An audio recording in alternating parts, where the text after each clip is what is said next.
Muchas gracias, señora presidenta. Muy buenos días a todos. Quiero comenzar, como en anteriores intervenciones, mostrando mi pésame a las familias de los fallecidos, de los que todavía no conocemos el número. 25.000, 30.000, 40.000, 50.000, muchos más, en cualquier caso, de los que se habrían producido con una gestión razonable. Demasiados, víctimas, por un lado, de la pandemia y, por otro lado, de la gestión de una crisis sanitaria que ha sido la peor a nivel mundial. Nosotros no olvidaremos nunca a las decenas de miles de españoles que han muerto en la oscuridad porque el Gobierno y sus medios subvencionados se han preocupado mucho más en ocultarles que lo que se preocuparon en protegerles y en alertarles. El Gobierno ocultando información a los españoles y los medios riéndose de lo que parecía una vulgar gripe. Nos pide apoyo su Gobierno mientras el presidente nos insulta y mientras el vicepresidente nos amenaza. Señor Sánchez, en su anterior comparecencia, a la que está obligada a hacer cada 15 días por el estado de alarma, no porque a usted le venga en gana, como a veces quiere hacernos creer, no respondió a mis preguntas y vertió falsedades sobre mi partido. Y me obliga a desviarme un minuto sobre la cuestión que hoy nos ocupa. Mire, nos podrá etiquetar e insultar como usted quiera, señor Sánchez, pero a nosotros nos importan los españoles, independientemente de su color, de su edad, de su sexo y de su orientación sexual. Pero como usted sacó ese tema que nada tenía que ver con lo que nos ocupaba y nos ocupa, yo le ruego que abandonen ese odio histórico de la izquierda hacia los homosexuales. Aléjese, por favor, aléjense de ídolos como el Che Guevara, que los encarcelaba, y animen a sus socios de gobierno, que ahora no parecen querer escuchar, a alejarse de ideologías que les catalogaban a las personas según su condición sexual.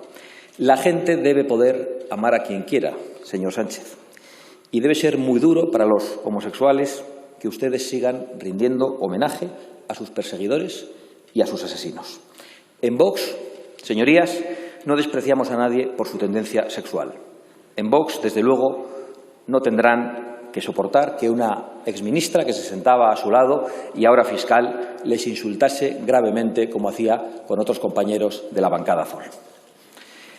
No será fácil que convenza a su socio Iglesias de un gesto de humanidad, porque el señor Iglesias es un negacionista de todos los crímenes del comunismo. Es más, subió a esta tribuna hace unos días a hacer apología de esa ideología criminal. Creo incluso que deberíamos reflexionar sobre si esa posición negacionista planteada por el vicepresidente en la tribuna de los distintos genocidios del comunismo no constituye un delito, tal y como reconoce el Código Penal en su artículo 510, que prevé penas de prisión para quienes públicamente nieguen, trivialicen o enaltezcan los delitos de genocidio. Vino a esta tribuna el señor Iglesias, por cierto, a amenazar al tercer partido de España apelando a la guerra civil.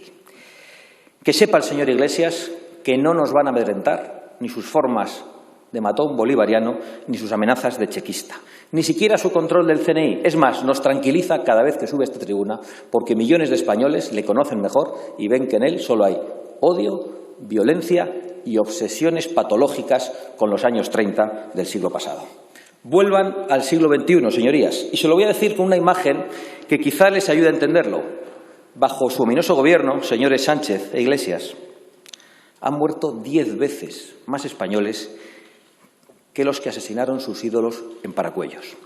A lo mejor con estos ejemplos son ustedes capaces de imaginar la magnitud de la tragedia que han causado. El señor Iglesias, con esa soberbia soviética que le caracteriza, nos contó el pasado 19 de marzo que él se erigía en responsable de las residencias de ancianos durante esta crisis. Y por eso le acusamos a él directamente del horror de la gestión, porque él mismo se señaló, porque él mismo se ungió, porque él quiso tener esa responsabilidad.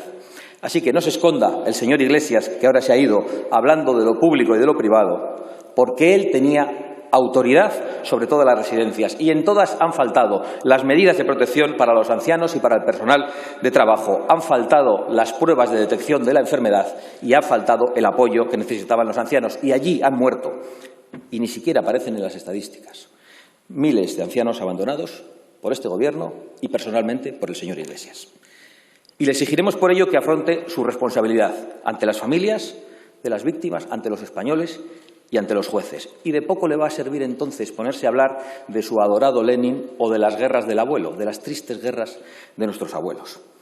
Señor Sánchez, a usted solo le he oído una verdad importante en toda su vida política, que además comparto, que los españoles no podrían dormir tranquilos con el señor Iglesias en el Gobierno. Algunos ni siquiera han podido sobrevivir a su gestión, porque no es fácil sobrevivir a la gestión de los comunistas, ni económica ni físicamente. Y usted es el máximo responsable, porque mientras permitía que el señor Iglesias atacase a la monarquía parlamentaria, mientras le blindaba en el Centro Nacional de Inteligencia, los ancianos morían abandonados y ocultados en nuestras residencias. Y es que al señor Iglesias ni siquiera le gusta España. ¿Por qué le habrían de preocupar los españoles? Imagino que cada vez que sube a esta tribuna tiene que hacer un esfuerzo descomunal para pronunciar el nombre de nuestra nación, del que hasta hace poco renegaba, quizá como forma de entablar amistad con terroristas y demás asesinos nacionales o extranjeros, porque le hemos visto en las guaridas de ETA alabando a la banda terrorista ETA. Sí, el señor Iglesias lo dijo. Yo no puedo decir España. Yo no puedo decir España, con una mezcla de asco y de odio, porque le produce asco nuestro himno, al que llama cutre, pachanga, fachosa, nuestra bandera rojigualda y nuestro rey. No me lo estoy inventando.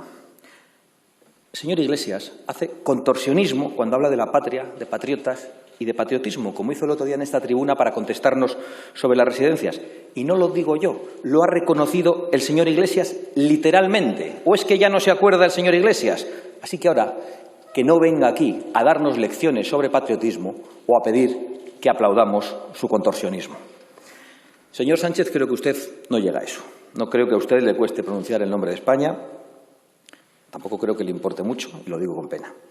Creo que usted pronunciaría cualquier cosa, señor Sánchez, con tal de permanecer en el poder, en el palacio, con avión privado y con muchos policías alrededor. Y lamento decírselo. Señor Sánchez, usted tuvo un déficit público el año pasado del 2,8% del Producto Interior Bruto y tiene 22 ministros. La señora Merkel tuvo un déficit público del 1,4% y tiene 14 ministros. Usted doble de déficit, doble de ministros, porque usted lo hace todo a lo grande. Es usted el campeón y también, por desgracia para los españoles, en esta crisis, en número de muertos por habitante por coronavirus y en número de sanitarios contagiados por habitante. También en horas de televisión por hora de programación. Sus estadísticas son asombrosas, así que no nos sorprenden los datos que le da el CIS de Tezanos, que le auguran tan buenos resultados y que las televisiones le traten a usted como un sultán.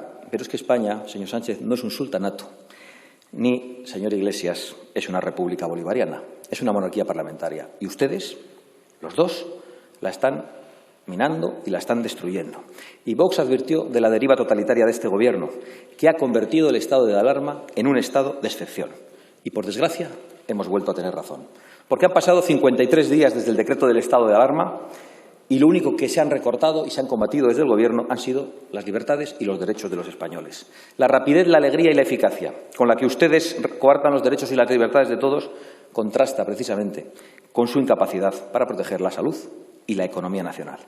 Creo que si ustedes no se marchan, España acabará la primavera con más multas y parados que test. Y hablando de recorte de libertades, señor Marlaska, le pregunto, ¿por qué ordenó usted el sábado que se detuviera los vehículos que circulaban con banderas de España? Le pido que haga uso de su potestad para intervenir en esta tribuna y que me conteste. Y también que me diga aquí, en la sede de la Soberanía Nacional, si ha decidido usted derogar la Constitución. Porque usted el sábado, con sus órdenes, de facto, derogó y suspendió los derechos constitucionales de los españoles, prohibiendo una manifestación en coches que no suponía ningún tipo de peligro ni para la salud pública ni para la vida de nadie. Necesito saberlo porque los españoles queremos manifestarnos en las calles con todas las medidas de seguridad pertinentes contra su Gobierno. Ya lo hacen muchos españoles en las redes, a pesar de las amenazas de monitorización y de la censura público-privada, asistida, por cierto, por periodistas de A3 Media y otros lacayos de los medios subvencionados. Pero también lo vamos a hacer en las calles, señor Marlaska. Lo haremos en coche, individualmente o en familias que convivan, con todas las medidas de seguridad, por el centro de las principales ciudades portando banderas de España y pidiendo la dimisión de su Gobierno. ¿Lo va usted a prohibir? ¿Lo va usted a impedir? ¿Va usted a darnos la razón, tenga el valor de decirlo en esta tribuna, porque mañana mismo notificaremos a todas las delegaciones del Gobierno esas convocatorias de manifestación absolutamente seguras y absolutamente legales, si ustedes no están mintiendo en esta tribuna. Digan que han prohibido ustedes los derechos de reunión y de manifestación y digan que su único miedo es a la gente y que ustedes ya solo quieren protegerse de los españoles. Porque a ustedes no les gusta la libertad por mucho que la invoquen, ni la verdad. Y precisamente haciendo uso de la primera, vamos a decirles la segunda, en esta tribuna y en las calles.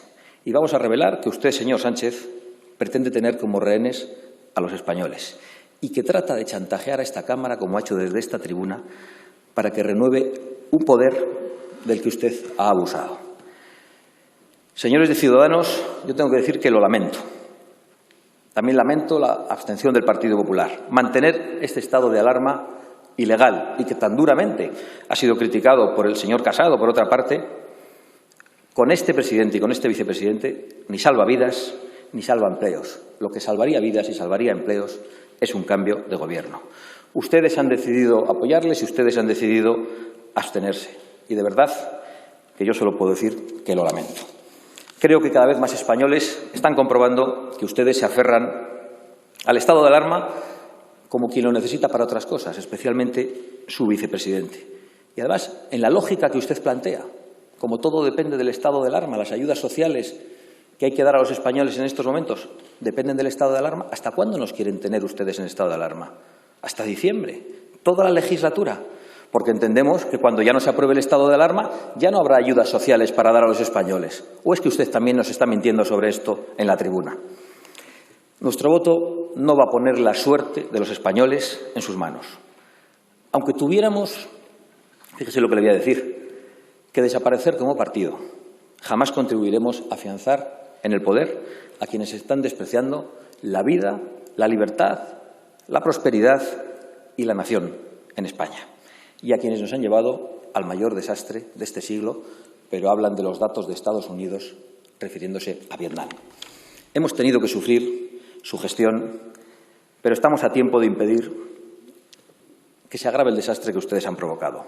Para ello seguimos ofreciendo a esta Cámara la posibilidad de un gobierno de emergencia nacional que, lógicamente, no queremos liderar ustedes, como subirá a decir inmediatamente después de mi intervención, que sea capaz de liderar los próximos meses hasta unas elecciones. Y como este Gobierno no va a asumir su responsabilidad, me parece que va a depender de todos y cada uno de ustedes, señores diputados. No descarto que sea necesaria una moción de censura, aunque solo sea para que los españoles sepan, con nombres y apellidos, quiénes son los diputados que quieren el mantenimiento y la continuidad de este Gobierno ruinoso que está abusando del poder. La responsabilidad es del primer partido de la oposición, pero si la delega, quizá tengan que ejercerla otros grupos. Porque este es un Gobierno ruinoso que a las decenas de miles de víctimas mortales ya empieza a sumar millones de víctimas económicas. Los datos del paro de ayer, de los que ustedes se vanagloriaban, son particularmente terribles. Les repito por enésima vez que deben ustedes, antes de marcharse, pagar las retribuciones y los salarios de los autónomos y los trabajadores de los meses de marzo, abril y mayo, de todos aquellos a los que no han permitido trabajar. Por supuesto que también habrá que ocuparse de aquellos españoles a los que su gestión ya ha expulsado del mercado de trabajo. Y quizá haga falta una renta mínima en esos casos, pero no para tener a los españoles cautivos, como quiere su vicepresidente, sino para garantizar que tengan un sustento mientras se recupera la economía nacional. Para que eso empiece a ocurrir, solo hay que excluir de las posiciones económicas sus demenciales obsesiones que tanta riqueza han dilapidado. Y le voy a poner un solo ejemplo, señor Sánchez. Hace poco hablaba de Vietnam, por lo tanto, indirectamente del señor Trump. Usted dijo que había que combatir a Trump. ¿Usted se da cuenta de las consecuencias que tiene para España decir que hay que combatir al presidente de un país aliado como Estados Unidos? ¿De las consecuencias respecto a los aranceles a los productos españoles? ¿De lo que ha ocurrido con Navantia, que ha perdido un contrato millonario de 5.800 millones de euros para construir 10 fragatas, porque su beligerancia contra Trump y la de sus medios subvencionados, mientras señalan lo que ocurre en Estados Unidos y ocultan lo que está ocurriendo en España, choca con la actitud que, por otra parte, tienen con el régimen chino. Una actitud servil, por cierto, a quienes compran material defectuoso y que todavía ni siquiera han pedido perdón por el virus de Wuhan. Y en realidad nosotros no queremos que pidan perdón. Nos bastaría con que se nos diga la verdad sobre el origen del virus y que empiecen a pagar por el desastre que han provocado con su ocultación de información. En los últimos 50 años, señorías, 2 veces la humanidad ha afrontado un peligro global, uno con origen en Chernobyl y otro con origen en Wuhan. Y no es casualidad que hayan sucedido bajo los regímenes comunistas que tanto idolatra el señor vicepresidente del Gobierno. Pero volvamos un momento al Gobierno de España, convertido en hazmerreír de la prensa internacional, que dice que ya ni siquiera publica sus datos porque no hay quien se los crea. Y es que esa falta de credibilidad internacional, señor Sánchez, tiene consecuencias fatales para la financiación de nuestra deuda. ¿Quién prestaría dinero a una empresa cuando algunos de sus socios trabajan para destruirla, como ocurre con sus cómplices de investidura? Claro que la verdad es que usted no es el... Sé que le cuesta aguantar todo esto, pero no se preocupe que enseguida acabo. Claro que usted no es el único problema, no es el único culpable. También la Europa de los burócratas tiene una gran responsabilidad y está demostrando estar contra los intereses de España y contra nuestra soberanía. Nosotros no mendigaremos dinero en Europa, lo exigiremos. Y lo exigiremos porque el Banco Central Europeo también pertenece a los españoles y porque la Unión Europea también se ha construido con las renuncias de generaciones de españoles en el campo y en la industria. Y por eso concluyo, presidenta, no queremos un rescate, señor Sánchez. Los españoles sabremos rescatarnos a nosotros mismos de ustedes y sabremos hacer el recorte del gasto político innecesario y el impulso a nuestra industria y a nuestra economía en general. Porque España, cuando no ha tenido que soportar gobernantes nefastos, ha sabido crear riqueza como ningún país del mundo. Lo hemos demostrado en el pasado y lo volveremos a demostrar. Por eso le vuelvo a pedir, señor Sánchez, que paguen las nóminas y que se marchen. Que España tiene importantes tareas que acometer y ustedes tienen que preparar su defensa a los tribunales. Gracias, señora Abascal.